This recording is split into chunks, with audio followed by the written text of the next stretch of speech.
আসসালামু আলাইকুম ভিউয়ার্স, এই মুহূর্তে ব্রেকিং বিষয় নিয়ে হাজির হলাম। প্রথমে জানিয়ে দেব এক্সক্লুসিভ কিছু তথ্য। এবার সরকার পতনে 10% ধাক্কা দরকার, প্রশাসনেও আন্দোলন ঢুকে গেছে বলেছেন এই ভিপি নূর। আর মাত্র 10% ধাক্কা দিলে সরকার পতন ঘটবে। আদালত থেকে আন্দোলনকারীদের উদ্দেশ্যে ভিপি নূরের এমন হুঁশিয়ারি বার্তা। যখন জেলখানায় তাকে নিয়ে যাওয়া হচ্ছে, এই বার্তা দেশবাসীকে দেন। আরও কী কী বিষয় উঠে আসলো, কীভাবে বা এই রিমান্ডের পর এই তথ্য দিলেন দেশবাসীকে, তাও জানতে পারবেন। অন্যদিকে কিন্তু সরকারের পদত্যাগ বা সরকারের পতন নিয়ে ব্যাপক তথ্য দিয়ে হুঁশিয়ারি বার্তা দিয়েছে ডক্টর আসিফ নজরুল। তিনি স্পষ্ট করে বলেছেন, খুনের বিচার না হলে সরকারকে পদত্যাগ করতে হবে, এমন হুঁশিয়ারি বার্তা দেন। খুনের বিচারকে ভিন্ন খাতে নেওয়ার চেষ্টাও করছে এই সরকার। আরও কি তথ্য দিলেন আসিফ নজরুল, সে বিষয়গুলো জানতে পারবেন। এদিকে এবার কিন্তু সরকারকে সরাসরি হুঁশিয়ারি বার্তা দিয়েছে জামাতের আমির। স্পষ্ট করে বলেছে, আন্দোলনকে ভিন্ন খাতে নিতে জামাতকে এবার নিষিদ্ধ করা হয়েছে, এমন দাবি করেছে এই জামায়াতের আমির। এদিকে শিবির থাকবে, আওয়ামী লীগে বিলীন হয়ে যাবে বাকশালের মতো, এমন হুঁশিয়ারি বার্তাও দিয়েছে তারা। আরও কি কি তথ্য দিয়েছে এই জামাতের বিষয়টাও তুলে ধরব। অন্যদিকে এবার মির্জা ফখরুল ইসলাম আলমগীর বলেছেন, জামাতকে নিষিদ্ধের তীব্র নিন্দা, তদন্ত ছাড়াই রাজনৈতিক দল নিষিদ্ধ করা সংবিধান সম্মত নয়, এমন হুঁশিয়ারি বার্তা দেন। এবং সব শেষে আপনাদের মাঝে যে বিষয়টা তুলে ধর, এবার বাংলাদেশের চলমান অস্থিরতায় ভারত কেন নীরব ভূমিকা পালন করছে, চলমান অস্থিরতায় তাদের কোনো প্রশ্ন বা উৎকণ্ঠা নেই কেন। এদিকে জঙ্গিবাদ সন্ত্রাসীদের কোনো স্থান হবে না এই দেশে, এমনভাবে হুঁশিয়ারি বার্তা দিয়েছে শেখ হাসিনা। আপনারা জানতে পারেন ভিডিওর শেষ অংশে এই বিষয়টিও। তখন শুনছিলেন শিরোনাম, এবার বিস্তারিত। এদিকে সরকার পতনে বা সরকার পদত্যাগে দুজনের বক্তব্য ব্যাপকভাবে ভাইরাল হয়েছে। ভিপিনুল হক নূর এবার আদালত প্রাঙ্গণ থেকেই যখন তাকে রিমান্ডে শেষে তাকে যখন আদালত চত্বর থেকে আনা হয়, তাকে কারাগারে পাঠানো হয়, তখনই তিনি সুযোগ বুঝে বলে ফেলেন সরকার পতনের 10% ধাক্কা দরকার, প্রশাসনেও আন্দোলন ঢুকে গেছে, এমন দাবি করেছেন। গণ অধিকার পরিষদের সভাপতি ডাকসু ভিপিনুল হক নূরের রিমান্ড শেষে বৃহস্পতিবার কারাগারে পাঠানো হয়। আদালত প্রাঙ্গণে নূর সাংবাদিকদের বলেন, আর মাত্র 10% ধাক্কা দরকার, তারপরে শেষ। প্রশাসনও ইতিমধ্যে আমাদের এই পক্ষে দাঁড়িয়েছে। নূর বলেন, মানুষের মুক্তি নাই, সরকার পতন করতেই হবে, প্রশাসন ইতিমধ্যে ঘুরে দাঁড়িয়েছে। সাংবাদিকরা রিমান্ডের ব্যাপারে এই ভিপিনুল হক নূরকে জিজ্ঞেস করেন।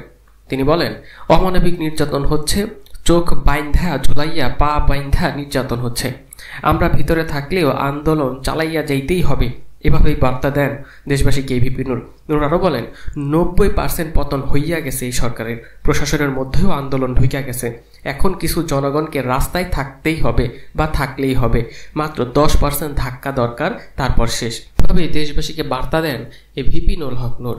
অন্যদিকে এবার আসিফ নজরুল কিন্তু সরকারের বিষয়টি নিয়ে ব্যাপক হুঁশিয়ারি বার্তা দিয়েছে। খুনের বিচার না হলে সরকারকে পদত্যাগ করতেই হবে, এমন হুঁশিয়ারি বার্তা দেন। কোটা সংস্কারের আন্দোলনে প্রাণহানির ঘটনার বিচার না হলে সরকারকে পদত্যাগ চান এই আসিফ নজরুল। তিনি বলেন, আজকে দাবি এসেছে সরকার পদত্যাগের, খুনের বিচার না করতে পারলে, শিক্ষার্থীদের নিরাপত্তা দিতে না পারলে অবশ্যই পদত্যাগ করতে হবে। অধ্যাপক আসিফ নজরুল আবারও বলেন, এই হত্যাকাণ্ডের বিচার এই সরকার করবে না, কারণ সরকার নিজেই তো খুনি। খুনি বাহিনী ও খুনি সংগঠনকে সরকার সর্বোচ্চ পর্যায় থেকে লেলিয়ে দেয়া হয়েছে। খুনের বিচারকে অন্য খাতে নিয়ে বইয়েই নেওয়ার চেষ্টা হচ্ছে সবসময়। শিক্ষার্থীদের অনিরাপদ রেখে শিক্ষকরা শান্তিতে ঘুমাতে বসতে পারে না বা ঘুমিয়ে থাকতে পারে না, এমনও মন্তব্য করেন তিনি। আমাদের অস্তিত্বে আঘাত হানা হয়েছে, বাংলাদেশের বুকে গুলি করা হয়েছে, তরুণরা হচ্ছে বাংলাদেশের হৃদয়, এই হৃদয়কে আঘাত করা হবে, আমরা চুপচাপ মেনে নিব, এটা যেন সরকার না ভাবে। চোখের সামনে দেখলাম পুলিশ ইনফর্মপুরে গুলি করা হয়েছে, ভিডিও দেখলাম আবু সাইদকে কিভাবে গুলি করা হয়েছে, যুবলীগ ছাত্রলীগের হাতে আগ্নেয়াস্ত্র, অথচ আমাদের ছাত্ররা নাকি মারা গেছে সন্ত্রাসীর গুলিতে। বলা হচ্ছে সন্ত্রাসীদের গুলিতেই ছাত্ররা মারা গিয়েছে। আমরা মানবাধিকারের কথা বলি, উন্নয়নের কথা বলি, অথচ প্রতিনিয়ত আমাদের মানবাধিকার লঙ্ঘন হচ্ছে। আমাদের সহকর্মীর উপর হামলা তীব্র নিন্দা জানাই। কেন আবু সাইদের বুকে স্পষ্ট গুলি করে মারা হলো, অথচ পুলিশের বিরুদ্ধে ব্যবস্থাও নেওয়া হয়নি? আমরা গণতন্ত্র, মানবাধিকার কোথায় গেল? ইন্টারন্যাশনাল বিজনেস স্টাডিজ বিভাগের শিক্ষক চৌধুরী সাইম ফিরদৌস বলেন, 1971 সালে ঘরে ঘরে গিয়ে দরজায় ঠক ঠক করে জিজ্ঞাসা করা হতো মুক্তি আছে কিনা, আর এখন ঘরে ঘরে ঠক ঠক করে জিজ্ঞাসা করা হয় ছাত্র আছে কিনা, শিক্ষক আছে কিনা। আপনি একজনকে মারবেন 10 জন দাঁড়াবে, 10 জনকে মারবেন হাজার হাজার জন দাঁড়িয়ে যাবে। শিক্ষার্থীরা আমাদের সন্তান, আমাদের কোনো অধিকার নেই তাদের গুলি করার, এভাবে হুঁশিয়ারি বার্তা দেন। শিক্ষকদের এই সমাবেশ থেকে কয়েকটি দাবি করা হয়।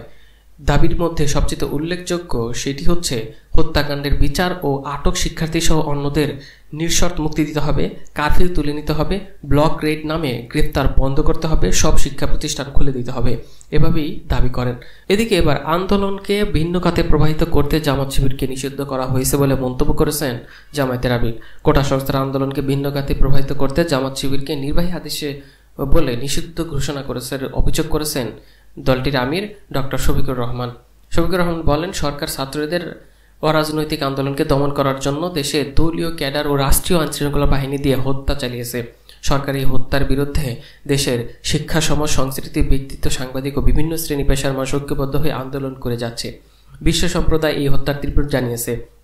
সরকার নিজেদের অপকর্ম ঢাকার জন্য বাংলাদেশ জামায়াত ইসলাম ও বাংলাদেশ ইসলামী ছাত্র শিবিরকে নির্বাহী আদেশ বলে নিষিদ্ধ ঘোষণা করে চলমান আন্দোলনকে ভিন্ন খাতে প্রবাহিত করতে যাচ্ছে এই সরকার। এই জামায়াতের আমির বলেন, জামায়াত ইসলামের পূর্ণাঙ্গ ইসলামী আন্দোলন স্বাধীন বাংলাদেশে জামায়াতের নিয়মতান্ত্রিক, গণতান্ত্রিক ও শান্তিপূর্ণ উপায়ে কাজ করে যাচ্ছে। দেশের শিক্ষা, স্বাস্থ্য, মানবতার কল্যাণেও তাদের ভূমিকা রয়েছে। জামায়াতের দুজন মন্ত্রী গুরুত্বপূর্ণ মন্ত্রণালয় পরিচালনার সততা, নিষ্ঠা ও স্বচ্ছতার অন্যান্য নজির স্থাপন করেছেন। এ সকলের উদাহরণ দেন তিনি। জামায়াতের আমির বলেন, ভিন্ন খাতে প্রবাহিত করতে আমাদের নিষিদ্ধ করা হয়েছে। অন্যদিকে শিবির থাকবে, আওয়ামী লীগে বিলীন হয়ে যাবে বাকশালের মতো, এমনটাই দাবি করা হয়েছে। স্পষ্ট করে বলেছে, নিষেধাজ্ঞার প্রজ্ঞাপনকে প্রত্যাখ্যান করে বাংলাদেশ ইসলামী ছাত্র শিবির বলেছে, স্বৈরাচার কায়দায় নিষিদ্ধের প্রজ্ঞাপন জারিকে বাংলাদেশের জনগণ মেনে নেবে না। বৃহস্পতিবারের বিবৃতিতে ছাত্র শিবিরের কেন্দ্রীয় সভাপতি তিনি স্পষ্ট করেই এমন তথ্য জানান। তিনি বলেন, 1977 সাল থেকে আজ অবধি বাংলাদেশ ইসলামী ছাত্রশিবির দেশের প্রতিটি সেক্টরে সৎ, দক্ষ ও দেশপ্রেমী নাগরিক উপহার দিয়ে আসছে। বাংলাদেশের স্বাধীনতা, সার্বভৌমত্ব রক্ষা এবং সুন্দর একটি সমাজ বিনির্মাণের লক্ষ্যে ইসলামী ছাত্র শিবিরের প্রতিটি জনশক্তি জালেমের চোখের রাঙানি উপেক্ষা করে দেশ ও জাতির কল্যাণে নিরলস কাজ করে যাচ্ছে।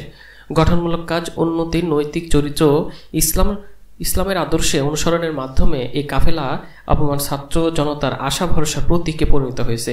তারা বলেন, দেশের কৃষক, শ্রমিক, মজদুর থেকে শুরু করে সকল শ্রেণী পেশার মানুষদের মধ্যে ছাত্র শিবির নিষিদ্ধ বললে এই কাফেলা নিষিদ্ধ হয়ে যাবে না, শিবির থাকবে, আওয়ামী লীগ বিলীন হয়ে যাবে, এমন বার্তা দেন। এদিকে ছাত্র শিবিরের নিষিদ্ধ ঘটনা মির্জা ফখরুল ইসলাম আলমগীর দুঃখ প্রকাশ করেছেন এবং নিন্দাও জানিয়েছেন। তদন্তকারী রাজনৈতিক দল নিষিদ্ধ করা সংবিধানসম্মত নয়। এবং সবশেষে এবার আপনাদের মাঝে তুলে ধরতে যাচ্ছি, বাংলাদেশের চলমান অস্থিরতায় ভারত নিরাপত্তা কেন? বাংলাদেশ চলমান অস্থিরতাকে দেশটির অভ্যন্তরের বিষয় মনে করছে ভারত। প্রতিবেশী বাংলাদেশের সাথে বরং অর্থনৈতিক বিষয়ে গুরুত্বারোপ করতে চায় দেশটি। সরকারি চাকরির কোটার সংস্কারের দাবিতে রাজপথে নেমে এসেছে বাংলাদেশের শিক্ষার্থীরা। কয়েক সপ্তাহ ধরে চলা এই আন্দোলন, পুলিশের সাথে সংঘর্ষে সরকারি হিসাব অনুযায়ী এখন পর্যন্ত 150 জন নিহত হয়েছে। যদিও গণমাধ্যমে প্রকাশিত বিভিন্ন প্রতিবেদনের মৃত্যুর সংখ্যা 200-রও বেশি বলে দাবি করা হয়েছে। এছাড়াও আরও নানা বিষয়ে তথ্য দেওয়া হয়েছে। অন্যতম বন্ধু বাংলাদেশের চলমান অস্থিরতার দিকে নজর রাখছে ভারত। তবে ভারত সরকারের কার্যকলাপ যেন চলমান অস্থিরতার কোনো নেতিবাচক প্রভাব না পড়ে সে বিষয়েও সতর্ক দিল্লি। এদিকে প্রাইম মিনিস্টার শেখ হাসিনা বলেছেন, জঙ্গিবাদ, সন্ত্রাসদের কোনো স্থান হবে না। আওয়ামী লীগের সভাপতি শেখ হাসিনা তিনি বলেন, জাতি কোটা বিরোধী আন্দোলনের ছত্রবেশে জঙ্গিবাদের বর্বরতা প্রত্যাখ্যান করছে। বাংলাদেশের জঙ্গিবাদ ও সন্ত্রাসবাদের কোনো স্থান হবে না। জামাত ও শিবির ব্যাকগ্রাউন্ডেই চলে যাবে এবং নিষিদ্ধ হওয়ার পর ধ্বংসাত্মক কর্মকাণ্ড